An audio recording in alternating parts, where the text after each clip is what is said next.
शांताकारं भुजंगशयनं पद्मनाभं सुरेशं विश्वाधारं गगनसदृशं मेघवर्णं शुभांगं लक्ष्मीकान्तं कमलनयनं योगिभिध्यानगम्यं वंदे विष्णु भवभयहरं सर्वलोकैकनाथं। मंगलम भगवान विष्णु मंगलम गरुड़ध्वज मंगलम पुंडरीकाक्ष मंगलाय तनोहरि। ओम नमो भगवते वासुदेवाय। आज का दिन आप सभी के लिए मंगलमय हो। आज पौष महीने का 25वां दिन है। आइए सुनते हैं पौष मास की कथा का 25वां अध्याय। ब्रह्मा जी कहते हैं, उन्हीं विराट पुरुष के मुख से वाणी और उसके अधिष्ठात्री देवता अग्नि उत्पन्न हुए हैं। सातों छंद उनकी 7 धातुओं से निकले हैं। मनुष्यों, पितरों और देवताओं के भोजन करने योग्य अमृतमय अन्न, सब प्रकार के रस, रसेंद्रिय और उनके अधिष्ठात्री देवता वरुण विराट पुरुष की जीवा से उत्पन्न हुए हैं। उनके नासिका छिद्रों से प्राण, अपान, व्यान, उदान और समान, ये 5 प्राण और वायु तथा घ्राणेन्द्रिय से अश्विनी कुमार समस्त औषधियां एवं साधारण तथा विशेष गंध उत्पन्न हुए हैं। उनकी नेत्रेंद्रिय रूप और तेज की तथा नेत्र गोलक स्वर्ग और सूर्य की जन्मभूमि है। समस्त दिशाएं और पवित्र करने वाले तीर्थ कानों से तथा आकाश और शब्द श्रोतेंद्रिय से निकले हैं। उनका शरीर संसार की सभी वस्तुओं के सार भाग और सौंदर्य का खजाना है। सारे यज्ञ, स्पर्श और वायु उनकी त्वचा से निकले हैं। उनके रोम सभी उद्भिज्य पदार्थों के जन्म स्थान हैं अथवा केवल उन्हीं के जिनसे यज्ञ संपन्न होते हैं। उनके केश, दाढ़ी मूछ और नखों से मेघ, बिजली, शिला एवं लोहा आदि धातुएं तथा भुजाओं से प्रायः संसार की रक्षा करने वाले लोकपाल प्रकट हुए हैं। उनका चलना फिरना भू भुवस्व तीनों लोकों का आश्रय है। उनके चरण कमल प्राप्त की रक्षा करते हैं और भयों को भगा देते हैं तथा समस्त कामनाओं की पूर्ति उन्हीं से होती है। नारद, हम तुम धर्म, संकादि, शंकर, विज्ञान और अंतःकरण सब के सब उनके चित्त के आश्रित हैं। कहाँ तक गिनाएं?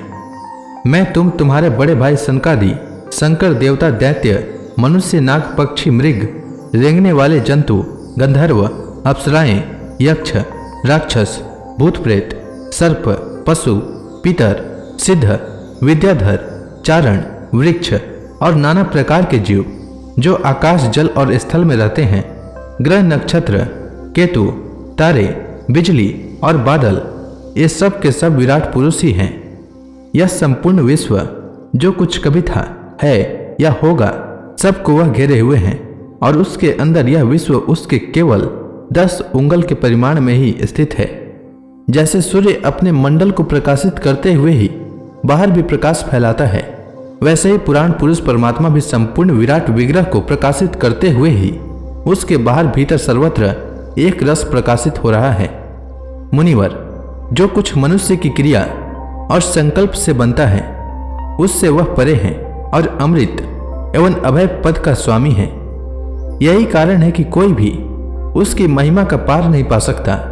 संपूर्ण लोक भगवान के एक अंश मात्र है तथा उनके अंश मात्र लोकों में समस्त प्राणी निवास करते हैं। भूलोक, भूअरलोक और स्वर्गलोक के ऊपर महरलोक है। उसके भी ऊपर जन, तप और सत्य लोकों में क्रमशः अमृत, क्षेम एवं अभय का नित्य निवास है। जन, तप और सत्य इन तीनों लोकों में ब्रह्मचारी, वानप्रस्थ एवं सन्यासी निवास करते हैं। दीर्घकालीन ब्रह्मचर्य से रहित गृहस्थ भूलोक, भूअरलोक और स्वर्गलोक के भीतर ही निवास करते हैं। शास्त्रों में 2 मार्ग बतलाए गए हैं। एक अविद्या रूप कर्म मार्ग जो सकाम पुरुषों के लिए है और दूसरा उपासना रूप विद्या मार्ग जो निष्काम उपासकों के लिए है। मनुष्य दोनों में से किसी एक का आश्रय लेकर भोग प्राप्त कराने वाले दक्षिण मार्ग से अथवा मोक्ष प्राप्त कराने वाले उत्तर मार्ग से यात्रा करता है, किंतु पुरुषोत्तम भगवान दोनों के आधारभूत हैं। जैसे सूर्य अपनी किरणों से सबको प्रकाशित करते हुए भी सबसे अलग है, वैसे ही जिन परमात्मा से इस अंड की और पंचभूत 11 इंद्रिय एवं गुण में विराट की उत्पत्ति हुई है, वे प्रभु भी इन समस्त वस्तुओं के अंदर और उनके रूप में रहते हुए भी उनसे सर्वदा अतीत हैं। नारद, यह संपूर्ण विश्व उन्हीं भगवान नारायण में स्थित है, जो स्वयं तो प्राकृत गुणों से रहित हैं, परंतु सृष्टि के प्रारंभ में माया के द्वारा बहुत से गुण ग्रहण कर लेते हैं। उन्हीं की प्रेरणा से मैं इस संसार की रचना करता हूँ। उन्हीं के अधीन होकर रुद्र इसका संहार करते हैं और वे स्वयं ही विष्णु के रूप से इसका पालन करते हैं, क्योंकि उन्होंने सत्व, रज और तम की 3 शक्तियां स्वीकार कर रखी है। बेटा, जो कुछ तुमने पूछा था उसका उत्तर मैंने तुम्हें दे दिया। भाव या अभाव, कार्य या कारण के रूप में ऐसी कोई भी वस्तु नहीं है जो भगवान से भिन्न है। प्यारे नारद, मैं प्रेम पूर्ण एवं उत्कंठित हृदय से भगवान के स्मरण में मग्न रहता हूँ। इसी से मेरी वाणी कभी असत्य होती ही नहीं दिखती। मेरा मन कभी असत्य संकल्प नहीं करता और मेरी इंद्रियां भी कभी मर्यादा का उल्लंघन करके कुमार्ग में नहीं जाती। मैं वेद मूर्ति हूँ। मेरा जीवन तपस्यामय है। बड़े बड़े प्रजापति मेरी वंदना करते हैं और मैं उनका स्वामी हूँ। पहले मैंने बड़ी निष्ठा से योग का सर्वांग अनुष्ठान किया था, परंतु मैं अपने मूल कारण परमात्मा के स्वरूप को नहीं जान सका, क्योंकि वे तो एकमात्र भक्ति से ही प्राप्त होते हैं। मैं तो परम मंगलमय एवं शरण आए हुए भक्तों को जन्म मृत्यु से छुड़ाने वाले परम कल्याण स्वरूप भगवान के चरणों को ही नमस्कार करता हूँ। उनकी माया की शक्ति अपार है। जैसे आकाश अपने अंत को नहीं जानता, वैसे ही वे भी अपनी महिमा का विस्तार नहीं जानते। ऐसी स्थिति में दूसरे तो उसका पार पा ही कैसे सकते हैं। मैं, मेरे पुत्र तुम लोग और शंकर जी भी उनके सत्य स्वरूप को नहीं जानते, तब दूसरे देवता तो उन्हें जान ही कैसे सकते हैं। हम सब इस प्रकार मोहित हो रहे हैं कि उनकी माया के द्वारा रचे हुए जगत को भी ठीक ठीक नहीं समझ सकते। अपनी अपनी बुद्धि के अनुसार ही अटकल लगाते हैं। हम लोग केवल जिनके अवतार की लीलाओं का गान ही करते रहते हैं, उनके तत्व को नहीं जानते। उन भगवान के श्री चरणों में मैं नमस्कार करता हूँ। वे अजन्मा एवं पुरुषोत्तम हैं। प्रत्येक कल्प में वे स्वयं अपने आप की ही सृष्टि करते हैं, रक्षा करते हैं और संहार कर लेते हैं। वे माया के लेस से रहित केवल ज्ञान स्वरूप हैं और अंतरात्मा के रूप में एक रस स्थित हैं। वे तीनों काल में सत्य एवं परिपूर्ण हैं। न उनका आदि है न अंत है। वे तीनों गुणों से रहित, सनातन एवं अद्वितीय हैं।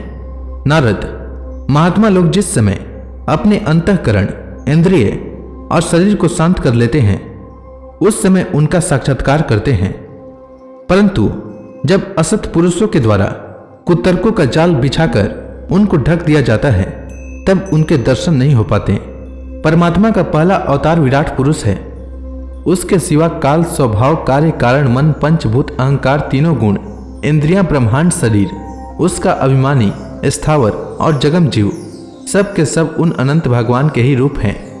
मैं शंकर, विष्णु, दक्ष आदि ए प्रजापति, तुम और तुम्हारे जैसे अन्य भक्तजन, स्वर्गलोक के रक्षक, पक्षियों के राजा, मनुष्य लोक के राजा, नीचे के लोकों के राजा, गंधर्व, विद्याधर और चरणों के अधिनायक, यक्ष, राक्षस, सांप और नागों के स्वामी, महर्षि, पितृपति, दैतेंद्र, सिद्धेश्वर, दानवराज और भी प्रेत, पिशाच, भूत, कुष्मांड, जल जंतु, मृग और पक्षियों के स्वामी एवं संसार में और भी जितनी वस्तुएं ऐश्वर्य, तेज, इंद्रिय बल, मनोबल, शरीर बल या क्षमता से युक्त हैं, अथवा जो भी विशेष सौंदर्य, लज्जा, वैभव तथा विभूति से युक्त हैं, एवं जितनी भी वस्तुएं अद्भुत वर्ण वाली, रूपवान या अरूप हैं, वे सब के सब परम तत्व में भगवत रूप ही हैं। नारद, इनके सिवा परम पुरुष परमात्मा के परम पवित्र एवं प्रधान प्रधान लीलावतार भी शास्त्रों में वर्णित है। उनका मैं क्रमशः वर्णन करता हूँ। उनके चरित्र सुनने में बड़े मधुर एवं श्रवणेन्द्रिय के दोषों को दूर करने वाले हैं। तुम सावधान होकर उनका रस लो। तो इसी के साथ यह अध्याय समाप्त हुआ। इसके आगे की कथा मैं कल के अध्याय में सुनाऊंगा। तब तक के लिए भगवान हरि का नाम लेते रहें। तो प्रेम से बोलिए भगवान विष्णु की जय, श्री कृष्ण भगवान की जय, लक्ष्मी माता की जय, तुलसी माता की जय, समस्त देवी देवताओं की जय।